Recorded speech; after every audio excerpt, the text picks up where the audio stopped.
విధానం ఇంకా అనేక విషయాలు ఈ అంశం ద్వారా మరింత లోతుగా తెలుసుకునే ప్రయత్నం చేద్దాం. అబ్రహాము మనవడను ఇస్సాకు రెండవ కుమారుడను ఆయన యాకోబు భార్య అయిన రాహేలునకు పుట్టెను. రాహేలునకు పుట్టిన మొదటి సంతానం యోసేపు. యాకోబుకు కలిగిన కుమారుల వరుసలో చూస్తే యోసేపు స్థానం 11. కుమారుల వరుసలో చూస్తే యోసేపు స్థానం 11. లేఖన భాగంలో ఆయన కుటుంబం యొక్క పరిచయాన్ని ఆదికాండం 30 నుంచి 37వ అధ్యాయాల మధ్యలో చూడగలం. ముఖ్యంగా యోసేపు జీవితం నుండి మనం నేర్చుకోవాల్సిన విషయాలు 5. అవి ప్రేమ, ద్వేషం, శోధన, తగ్గింపు, దేవుని సంకల్పము, విజయము. ముందుగా ప్రేమ, ద్వేషం గురించి తెలుసుకుందాం. యోసేపు చిన్నతనం నుండి తన జీవితంలో ప్రేమను చూశాడు, అలాగే ద్వేషమును చూశాడు.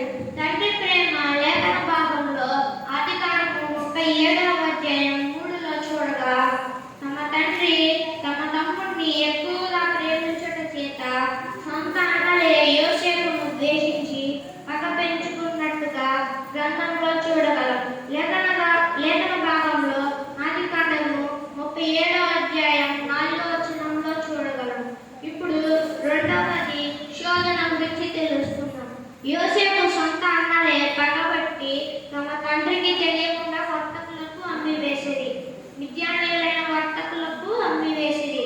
ఆ మీదుగా వెళ్తుండగా ఆ గుంటలో నుండి యోసేపును పైకి తీసి ఆ ఇష్మాయేలీయులకు 20 తులముల వెండికి అమ్మివేసిరి. ఈ మాటలను మనం ఆదికాండము 37వ అధ్యాయం 28వ వచనంలో చూడగలం. తన యజమానుడైన పొతీఫరు భార్య విషయంలో శోధింపబడ్డాడు. ఏ విధముగా అనగా, తరువాత అతని యజమాని భార్య యోసేపు మీద కన్ను వేసి తనతో చేయించమని చెప్పాను. ఈ మాటలను ఆదికాండము 39వ అధ్యాయం 7వ వచనంలో చూడగలం. మనం సామెతల గ్రంథంలో చూడగలం. యవనుడా, నీ అన్యచ్చల నుండి పారిపోము. యోసేపు చేయని తప్పుకి 2 సంవత్సరాలకు పైగా చెరసాలలో గడిపాను. ఈ మాటలను ఆదికాండము 39వ అధ్యాయం 20లో చూడగలము. మూడవ మాట తగ్గింపు.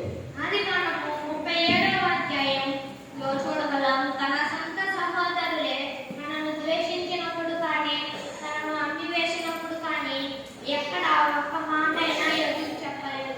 ఎందుకు ఇలా చేస్తున్నారని కూడా అడగలేదంటే తను ఎంత తగ్గించుకున్నాడో మనకు తెలుస్తుంది. ఆదికాండము 39వ అధ్యాయంలో చూడగలం. మరొక గొప్ప సంగతి ఏమిటంటే, తన యజమాని భార్య తనతో చేయించలేదని అతనిపై తప్పుడు ఆరోపణలు చేసినప్పుడు కూడా తను ఒక్క మాట కూడా చేయకుండా చెరసాలకు వెళ్ళిపోయాడు. ఈ విషయంలోనే తెలుస్తుంది తన జీవితంలో ఎంతగా తగ్గించుకున్నాడు.